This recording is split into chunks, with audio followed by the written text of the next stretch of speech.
Auzu billahi minash shaitani rajim. Bismillahir Rahmanir Rahim. Rabbi shrah li sadri wa yassir li amri wahlul 'uqdatan min lisani yafqahu qawli. We start with verse 40 of Surah Yasin.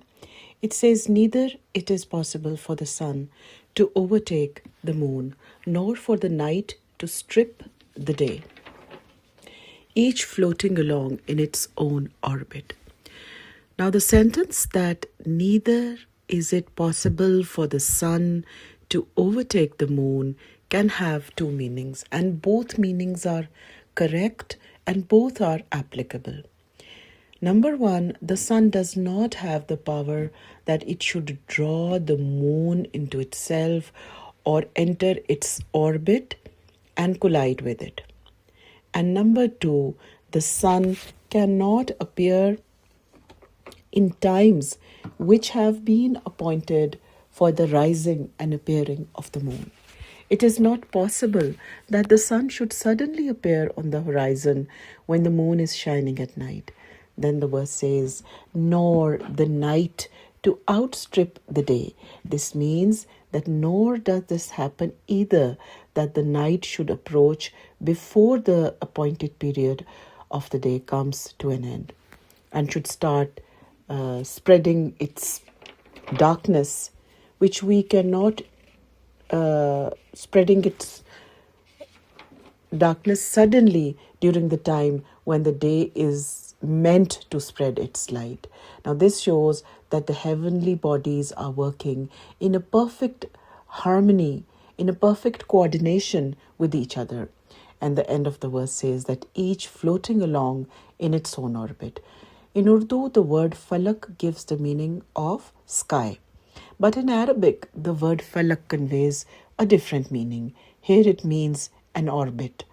Now the sentence points out to four realities. Number one, that not only the sun and the moon, but all the stars and planets and heavenly bodies are moving. And number two, the falak or the orbit of each one of them is different. Number three, that the orbits are not moving with the stars in them, but the stars are moving in the orbits. And number four, that the movement of the stars in their orbit is similar to the floating of something in a fluid. Now just imagine these bodies, which we cannot even count, all are moving in their own specific orbit, and not even one hits into the orbit of the other.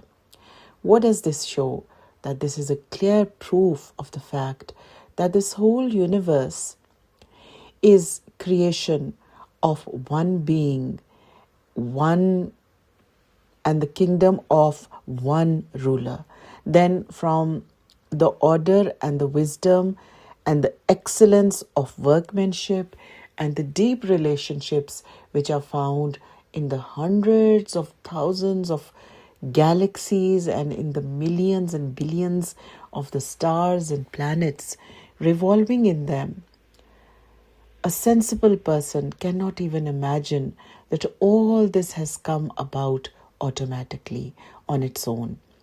Is it possible that there should be no administrator behind this order and system, no being behind this wisdom, no designer behind this design and work of art, and no planner behind this awesome planning?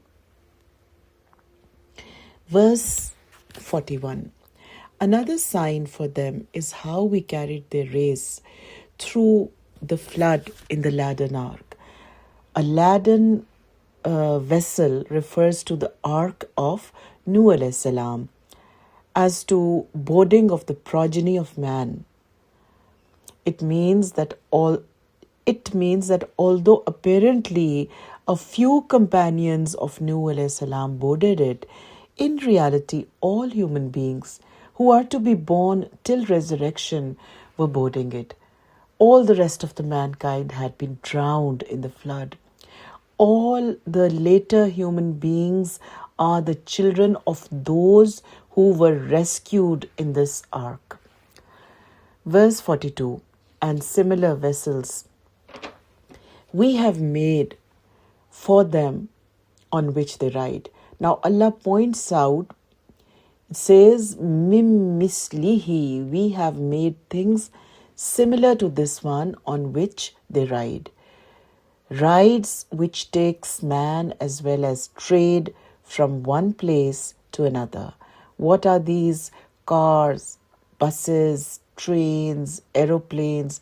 In Surah Nahl, animal rides are mentioned like horses, donkeys, etc. And here, the lifeless transport is mentioned, that here is the ship and things similar in nature. It is shown that here is the ship that is being shown to you, and things that would be similar in nature will be made later on. Verse 43, if we want, we can drown them, and they will have no helper to save them, nor can they be rescued. Now this means that when any transport gets out of control, even the best of devices cannot save it. For example, when a plane is about to be crashed, people inside it are helpless. Even the radar system fails at that time. And the message of the verse is that when Allah subhanahu wa ta'ala has decided to finish your life, then you cannot be saved. And the lesson of the verse is that do adopt the safety means, the safety measures, but do not rely on them and forget Allah. The problem with today's man is that he depends so much on his planning, on his skill, that he forgets the Creator. We have the example of the Titanic. It had so many safety measures and precautions that there were no lifeboats in it because of them. And when someone asked the owner about the lifeboats, he said that there is simply no chance of it being destroyed. Even if God himself wanted to destroy it, he could not do so. This was his answer. Astaghfirullah. And we all know what happened as a result of this blasphemous statement. Then we find that the car in which Lady Diana had an accident and died had 600 safety devices in it. Verse 44, except through our mercy and unless we prolong their lives for a while.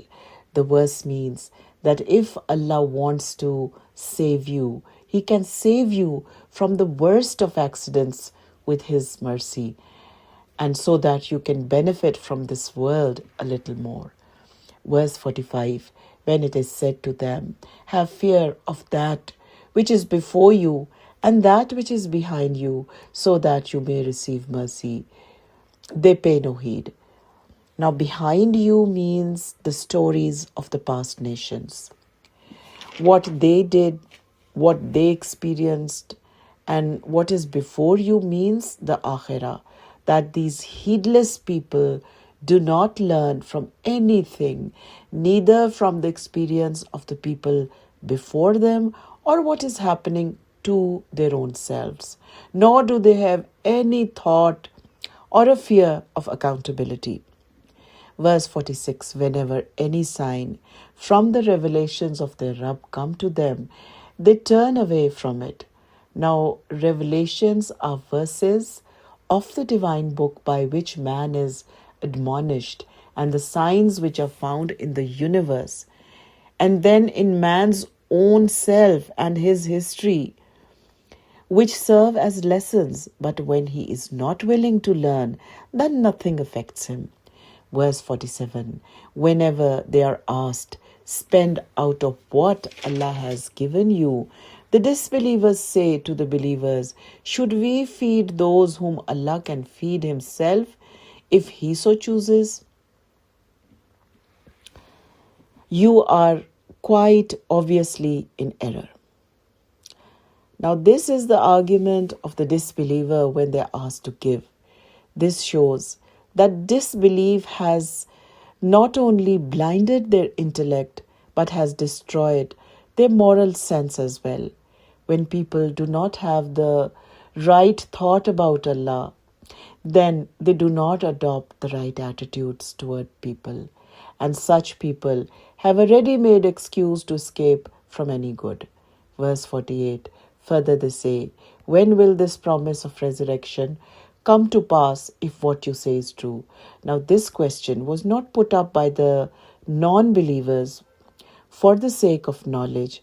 And if, for instance, they did come to know the time, then they would take heed and prepare for it.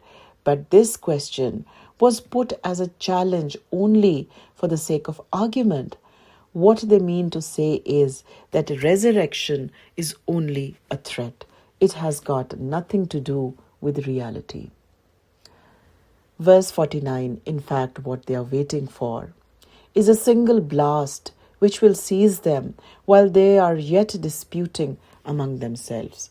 This means that the resurrection will not take place in pieces so that the people may leisurely watch its coming and record it, but it will come all of a sudden when the people will be engaged in their daily businesses and they will have no idea whatever that the end of the world has approached.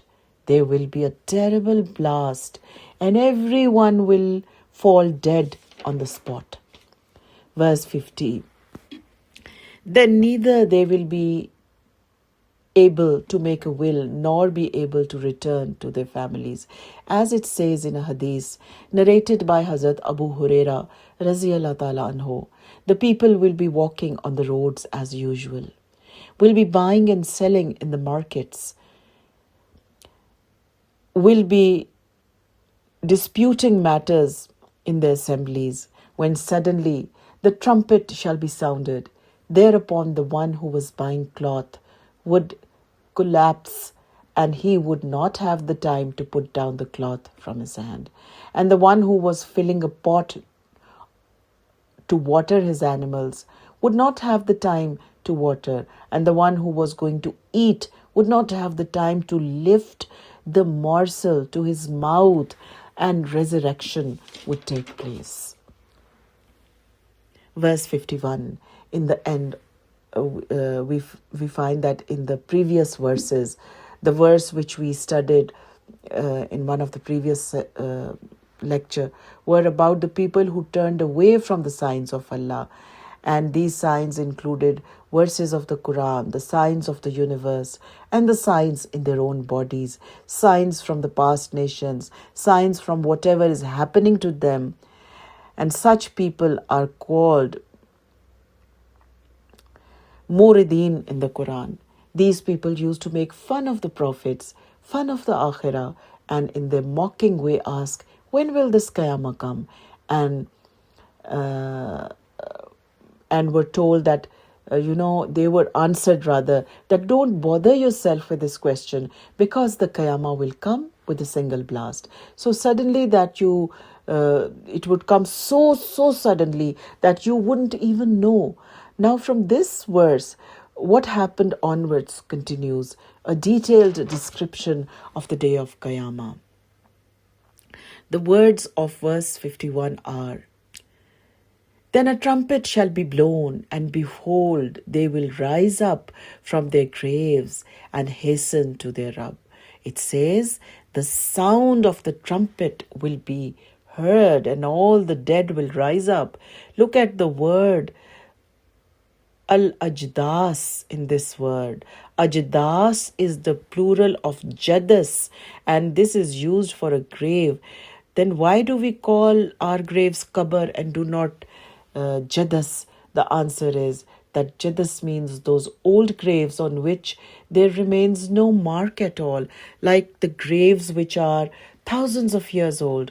Now there is a question which is often asked, that what about the bodies which due to some reason did not go into the grave? For example, like someone died in an air crash or bomb blast, or someone drowned, or like the Hindus who burn their dead bodies to ashes and then throw them into water. The point is that whatsoever the case, the ultimate end of the body remains is towards the earth.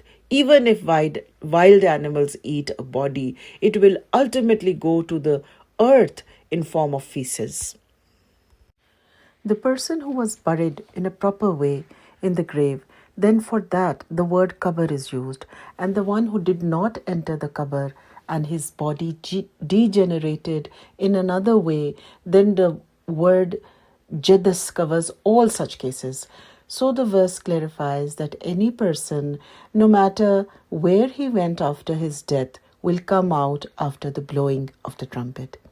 We all must try to imagine and feel that time, because this is going to come on each one of us. The verse says that people will rise, start running and running. Verse 52, they will say, "Oh, woe to us! Who has raised us up from our graves?" They will be told, "This is what the Compassionate has promised, and true was the word of the Rasuls." Now, the word markadina is derived from the word markad, which means a very long sleep.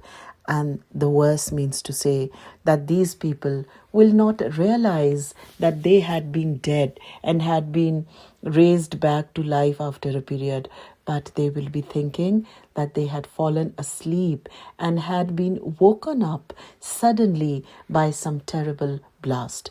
Now, if we think over it, one's sleeping place conveys the sense of something comfortable, where you find peace. And we also know that the sinners and the disbelievers were already being punished in their graves with no sign of relief. So why are they calling it a place of rest? Because the people under discussion are the deniers of truth. The answer is that the punishment of the grave will appear as nothing as compared with the punishing and horrifying circumstances of the day of Qiyamah.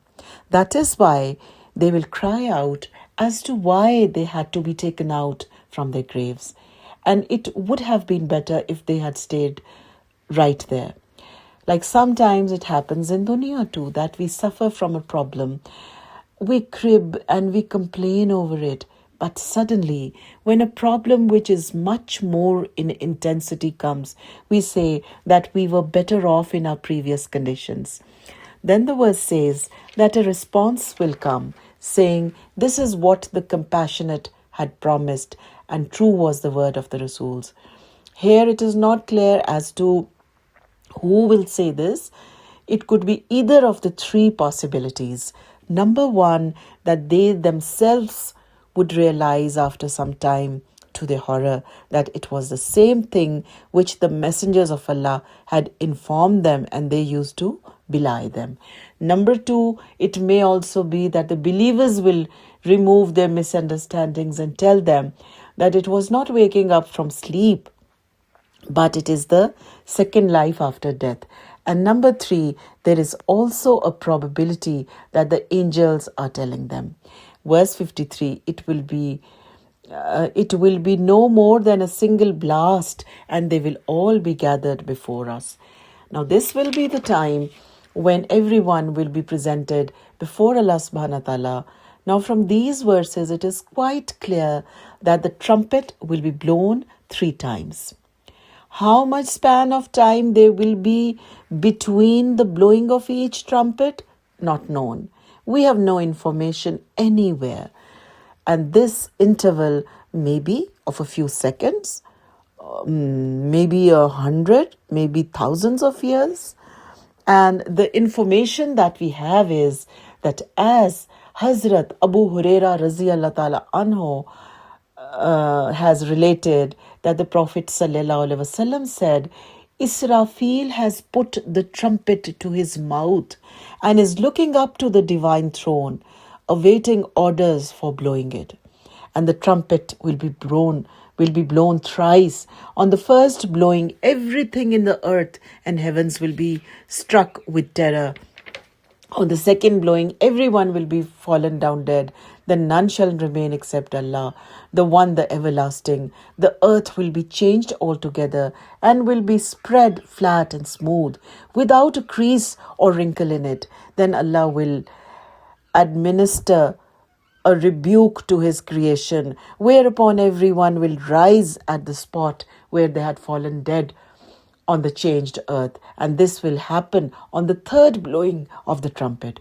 Now, this concept has been explained earlier in the Quran too, in Surah Ibrahim, verse 48, Surah Taha, verse 105 to 108. So the gist is that on the first blast, there would be panic, there would be terror, and on the second blast, everyone would die.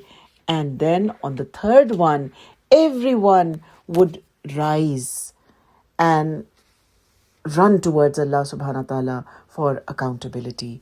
Verse 54, on that day, no soul will suffer the least injustice, and you shall be rewarded according to your deeds. Meaning that everyone will get what he brought for this day. Verse 55, surely on that day, the residents of paradise will be busy with their joy. Now, after having mentioned the worries of the people of Jahannam, described here is the state of the people of paradise, that they will be enjoying themselves.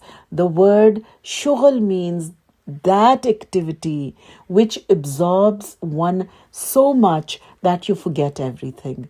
Jannah will have such attractions and players that people will forget everything. They will forget the unhappiness, the sufferings they had to go through in dunya. And they won't be bothered about the people of hell, that which of their relatives and acquaintances are there. In dunya, we do not enjoy anything without our beloved ones. But in Jannah, this feeling will be taken away. Then the word fakihun, the plural of fakihatun, which means a jolly person or a person with a good sense of humor, the one who likes to make others laugh. And the word fakihatun is also used for fruit, because fruit also freshens you up, given energy and happiness. And the word fakiha means what we call khush zauq in our language. This will be the condition of the people of Jannah. How they will be rejoicing there. Verse 56, they and their spouses will be in shady grooves reclining on soft couches. Now the word zilalin is used for shade, and the word is also used for honor, izzah and grandeur, meaning that these people will be in shade literally, and they will be sitting in grandeur like honored kings. They will be sitting on adorned, decorated couches along with their spouses. And the word muttaqi'un means reclining. The sense it conveys is total serenity, no tension, no turmoil, just serenity, just calm, just enjoyment. Verse 57, they will have all kinds of fruit and they will get whatever they call for.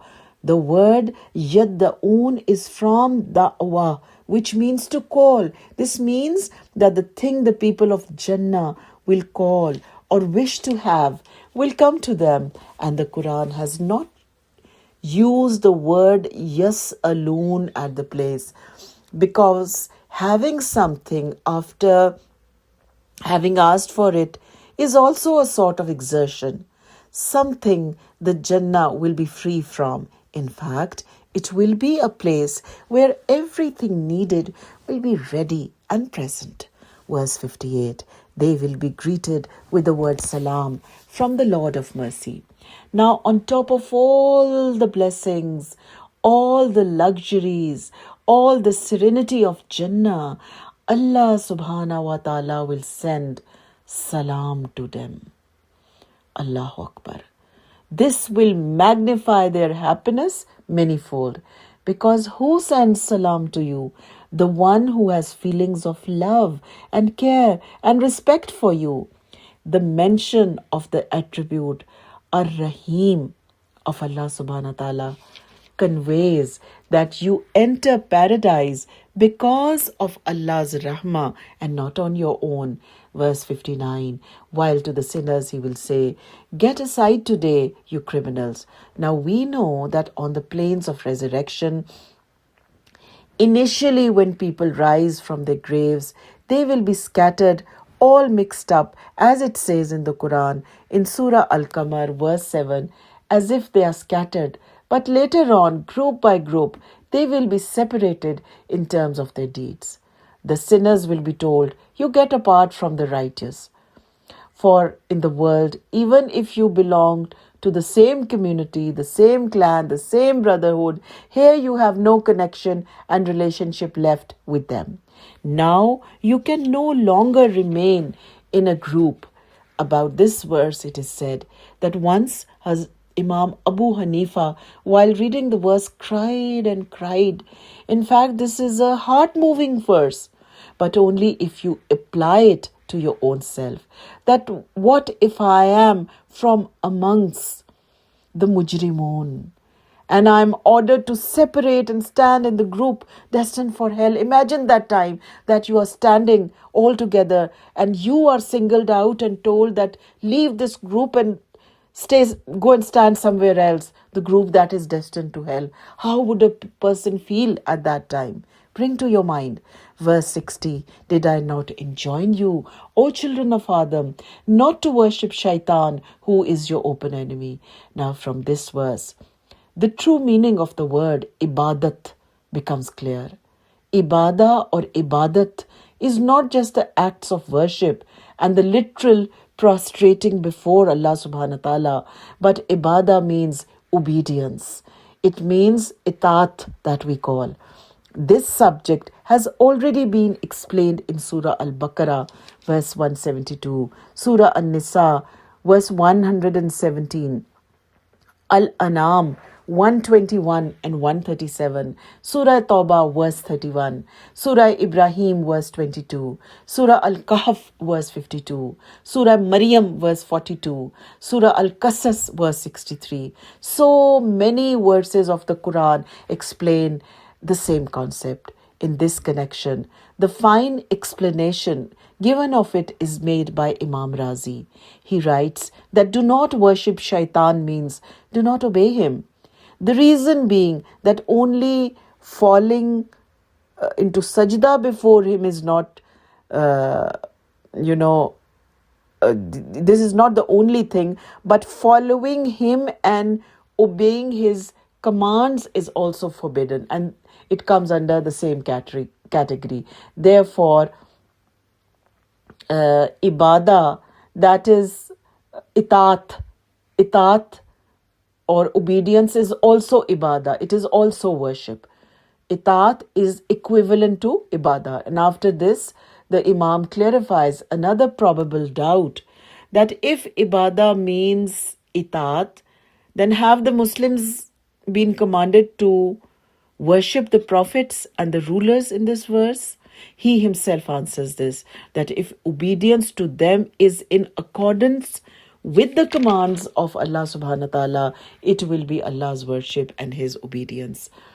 Did not the angels fall into sajda before Adam alayhi salam in obedience to Allah's command? This was nothing but worship of Allah actually. Obedience of the rulers will be the worship only in case when they are obeyed in matters in which Allah has not given permission to obey them. Then he writes that if a person comes to you and commands you to do something, you should see whether his command is in accordance with the command of Allah or not. If it is not, Shaitan is with him. And if you obeyed him in this, you worshipped him and Shaitan. Likewise, if yourself urges you to do something, you should see whether it is permissible to do it according to the Sharia or not. If it is not permissible, then yourself, your nafs is the shaitan itself. If you obeyed yourself, you worship the shaitan. What are the examples of this? Like your nafs prompts you, come on, tell this lie, come on, shout, just fix that person right.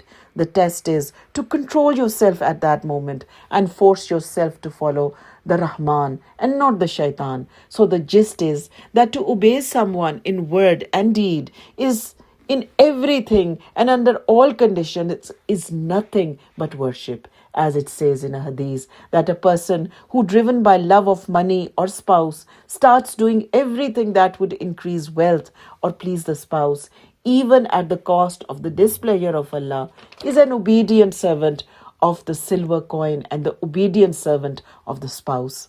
At the end of the verse, Allah says, I told you that shaitan is your open enemy. So isn't it a stupidity to obey and please your open enemy? Does common sense approve of that in matters pertaining to dunya? Will we ever obey our open enemy? Never. But when it comes to the akhirah, then we become very naive. Wa akhiru dawana anil hamdulillahi rabbil alameen.